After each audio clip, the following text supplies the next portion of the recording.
Mələkə xanım, hələ Gülər balacaykən müsahibələrinizin birində demişdiniz ki, mən ona telefon vermirəm işlətməyə. İndi necə? Hər hansı bir qadağalarınız varmı Gülərə qarşı?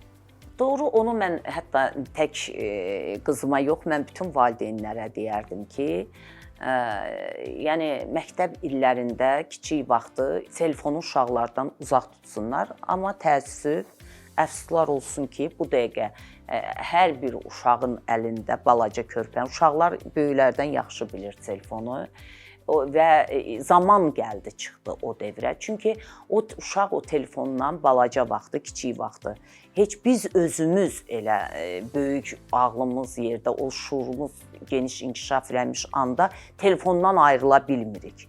Qalsın ki, kiçik uşaq dərs oxusun, yoxsa fikri telefonda qalsın, gedim tez dərsimi oxuyum, gedim telefonla oynayım. Bu nə qədər uşağın dərsinə zərərdir.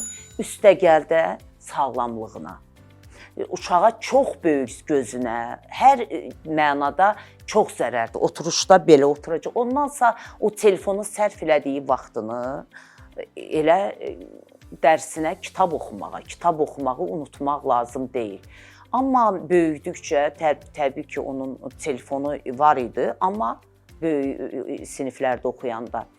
iPad-də var idi, kompüterdə, ancaq 6-cı vxadnoy günlər, dərsləri yaxşı oxuyanda, həmən günlər yaxşı olanda o istifadə eləyə bilərdi telefondan və yaxud da ki, kompüterdən. O da saatla, vaxtla.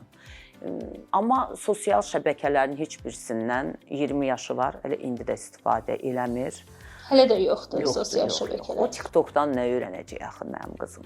Olmasa daha yaxşıdır. Özü də indi əgər elə adam var ki, işi məcbur TikTokda lazımdır, qoy olsun. Mən ümumiyyətcə bir xarakterim var ki, insanlara müsbət yanaşıram. Kim nəyi edirsə, mən nə kar edəm kiminsə işinə qarışım. Yəni o onu istəyir. Mən deməklə yəni o olmayacağımı.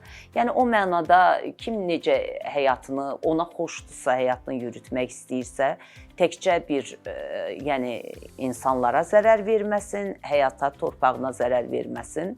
Təbii ki, kimsə bir mənfi bir şey etsə, əlbəttə insan kimi mənə də təsir eləyir.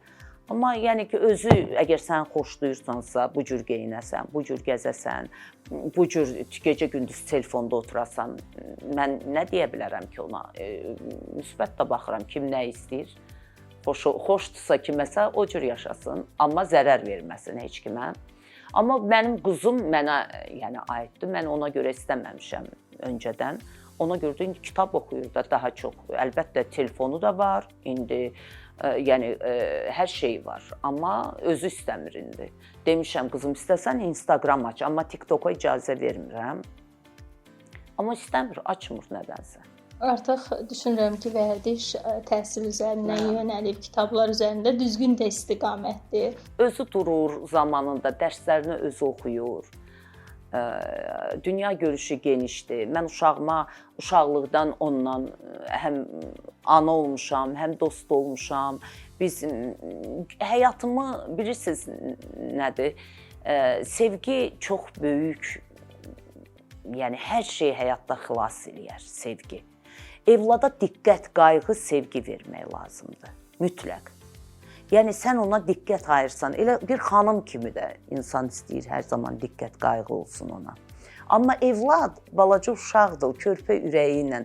Ona sən sevgi verməsən, bütün gün telefonda otursun, uşaq qalsa o üzdə, onda düzgün olmaz. Ona görə uşaqlıqdan mən qızımla, o mənim dostum olub, mən onun dostu olmuşam.